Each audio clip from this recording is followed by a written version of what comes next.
Chapter 3, Day 8, Linear Programming. So we talked about linear programming when we were dealing with the linear equation in last chapter.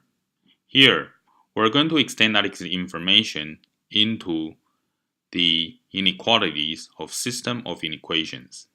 So let's go ahead and take a look. And we use the objective functions to maximize the information last chapter. Here, we're going to revisit this same concept, trying to maximize or minimize for the given p. We'll do the same thing here, so let's define according to the given information. Example number 1.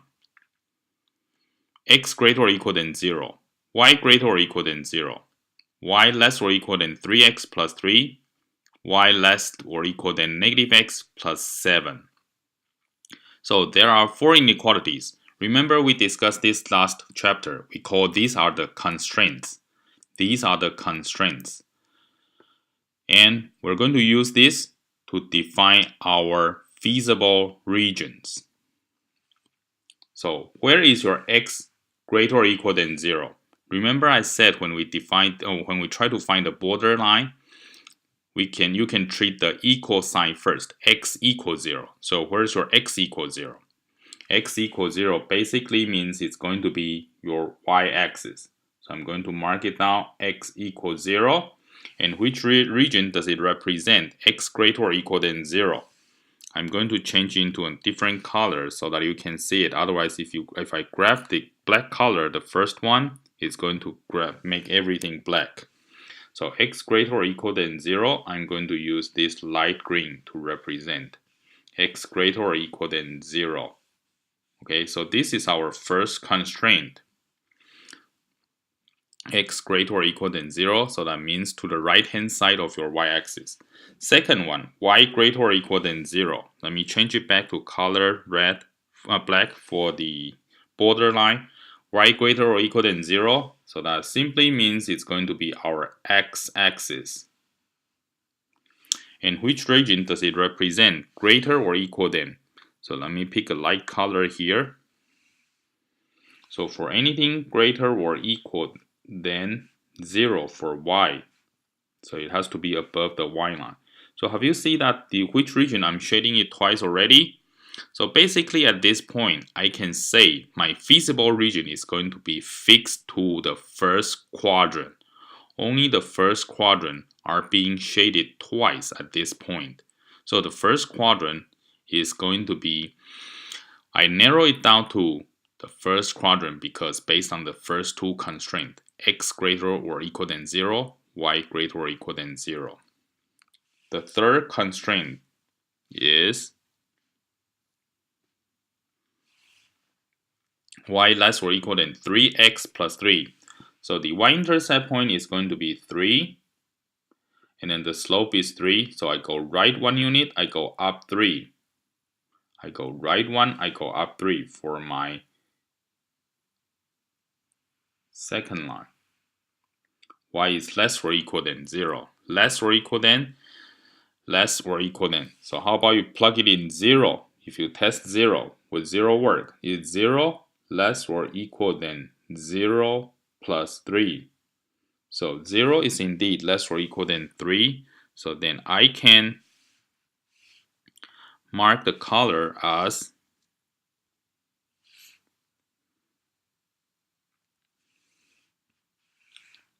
mark the region that contains the 0, 0 point.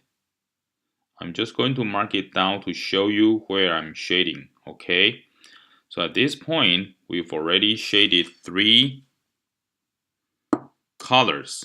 And then have you see which would be the region that's being shaded 3 times. So keep track of that information.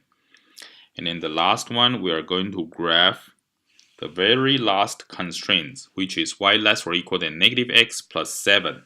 So the y-intercept point is going to be 7. Slope is negative 1. So go right 1, down 1, right 1, down 1, right 1, down 1, right 1, down 1, right 1, down 1. So your graph should be more accurate than mine. I'm just graphing it on the screen. And then which region do we shade? Is it going to be above the line or below the line? So this time I'm going to choose another light color. Let me choose the yellow one for this one. Again, I can put it in 0. Is 0 less or equal than 7? Indeed it is. So I'm going to shade in this region. So remember from the first constraint, we know it's going to be in first quadrant, followed by the third and the fourth. Which region is being shaded 4 times? Which region is being shaded 4 times? Because there were 4 constraints, so now I have 4 colors already. So which one do you think is being shaded 4 times? So let me grab this one. Let me use a different pen to mark it down more clearly here. So it's going to be this region that's being shaded 4 times. You are looking for the regions that satisfy all these 4 inequalities. So make sure you remember which one is which. So now we have the feasible region. This region being shaded 4 times, and I'm trying to make it darker color, is the feasible region of the equations of the constraints that we are given. So these are the feasible region. So let me write it down. This would be the feasible region of this first example. So this is going to be our feasible region. How about the next one? Critical point. So where will you have the critical points? So because it's the critical point, it happens where all these 4 inequalities intersect each other. So what are they? We have the 0, 0. We have the y-intercept point of 0, 3. And then we have the y-intercept point, so this is one of them. And then we have another x-intercept point located at 7, 0. And then the intersection here, we have 1, 6. So these are the critical points because it forms the vertex of the feasible region. Feasible regions are being formed by these 4 vertex, and these are going to be our critical points. And in case if you cannot read it out from the graphings, you definitely should use the elimination or substitutions to help you find the solutions because they are basically the intersections of 2 lines. So you can use elimination or substitution to find them.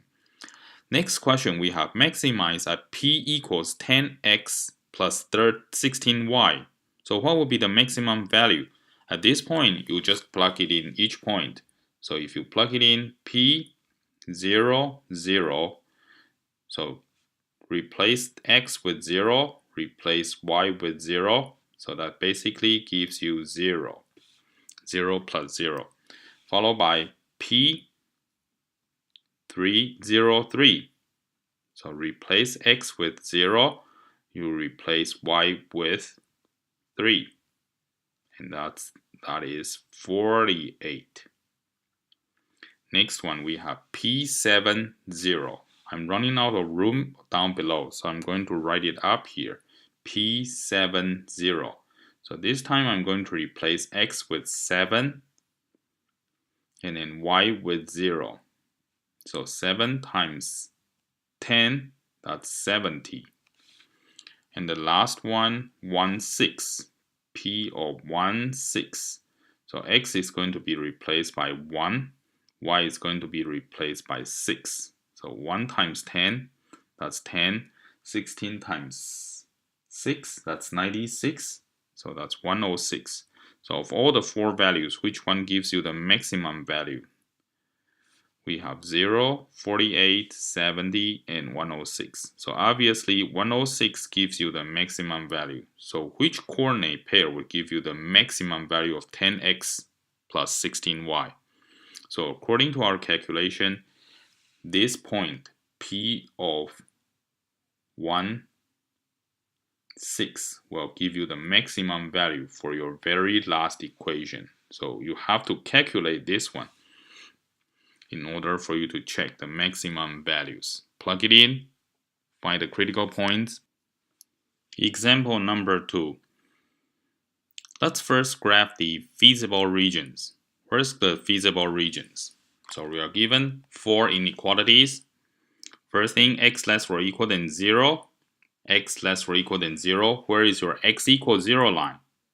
So again, that would be our y-axis. Y-axis. And which region represents less or equal than 0? Which region does it represent less or equal than 0? Less or equal than, so it's going to be the left-hand side. So it's no longer to the right, it's going to be left-hand side. So you have to mark the region according to the given information. Second one, we have y is greater or equal than 0. Y is greater or equal than 0. Where is your y equals 0 line? So that's our x-axis. And then which region is the one that represent greater or equal than? So anything above. So have you seen that there are already a region that being shaded twice? And that's going to mark our feasible region. And this time, with these two constraints, two inequalities, we're going to focus on the second quadrant. It's going to be the second quadrant. Third one followed by y is less or equal than 7. Y is less or equal than 7. So from our discussion in chapter 2, y equals a number. It's going to represent a horizontal line. Y is less or equal than 7.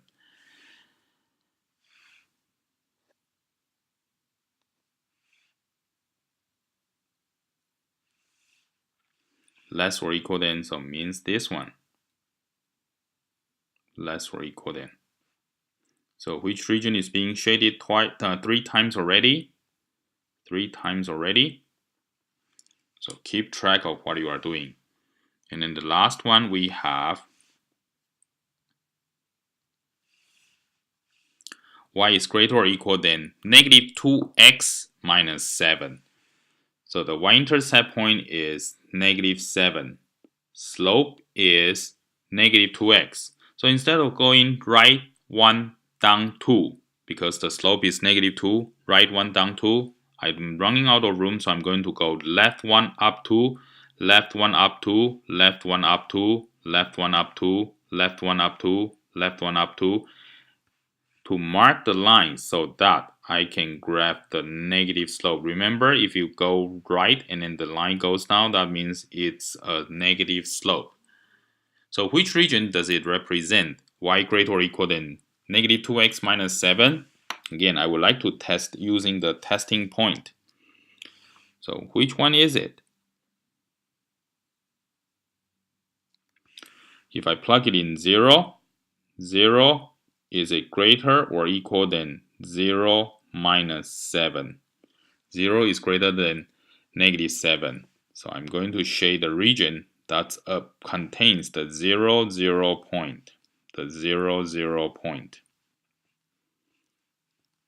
0, 0 point. 0, 0 point. So which region is being shaded 4 times? Now we have all 4 constraints marked down. So which region was being shaded 4 times? So have you seen this? Like a trapezoid shape. Trapezoid shape. This is going to mark as our feasible regions. So first thing, after you finish with the constraints, the inequalities, make sure you mark down the feasible regions. So this is going to be our feasible regions.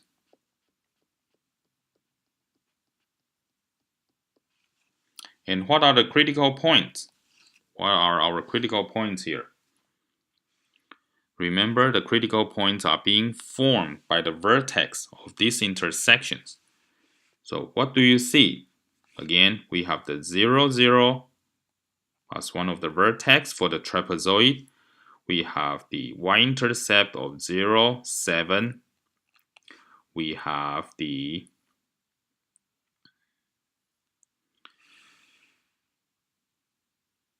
this line and this line intersect at where? So we have to calculate, because it's going to be y equal then y is equal to 7. So 7 equals negative 2x minus 7. It's the intersection of this line, y equals 7, and the intersection of this line, y equals negative 2x minus 7. Remember, y equals minus 2x, negative 2x minus 7. So I plug it in, y equals 7. Add 7 to both sides. So I have negative 2x equals 14. So my x is going to be negative 7. My x is going to be negative 7. So this point, the vertex is going to be negative 7, negative 7, 7, negative 7, 7. So I'm just using the substitution method from we learned in day 2 of chapter 3. How about this very last vertex? How about this very last one? How do I calculate it? What's the intersection of this line? So this is going to be y equals 0, because this is your x-axis. So what are the intersections? So this line, which is negative 2x, y equals negative 2x minus 7, this is y equals 0. So let me plug it in. Y equals 0 equals negative 2x minus 7. So add 7 to both sides. We have negative 2x equals positive 7. Divide both sides by negative 2. So my x is going to be negative 7 over 2. So don't freak out when it's a fraction. There's absolutely nothing wrong with a fraction. So negative 7 over 2, which is negative 3.50. This time you want to find the minimized. Minimize at minimize. So we want to find the minimum value. So let's go ahead and plug it into the points. So P of 0, 0. Again, I'm just using the critical points here. P of 0, 0 equals, so negative 2 times 0 minus 4 times 0, that is 0. Next one, we have P of 0 and 7. Negative 2 times 0 minus 4 times 7. So if it is a negative number, plug it in negative number. So that's negative 28. How about negative 7, 7? P of negative 7, 7, which is negative 2 times negative 7 minus 4 times 7, which is 14. Negative 2 times negative 7, that's a positive 14, minus 28. So 14 minus 28, that's negative 14. How about P of negative 7 over 2 and 0? So that's negative 2 times negative 7 over 2 minus 4 times 0, which is positive 7. So which one has the minimum value? Which one has the minimum value of them all? So it looks like P of 0, 7. P of 0, 7, which is this intersection here. P of 0, 7 will give you the minimum value. P of 0, 7 gives you the minimum value. So just a quick recap of what we've done for day 8. This is first by finding the feasible region by graphing all the given constraints according to the inequalities. So we call the inequalities as the constraints.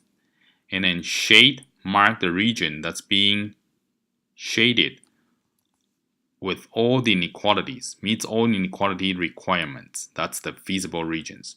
Find your vertex. So find where the two lines intersect. Mark that as the vertex, as the critical points. And in the very last sections, finding the maximum or minimum values by plugging in each vertex points.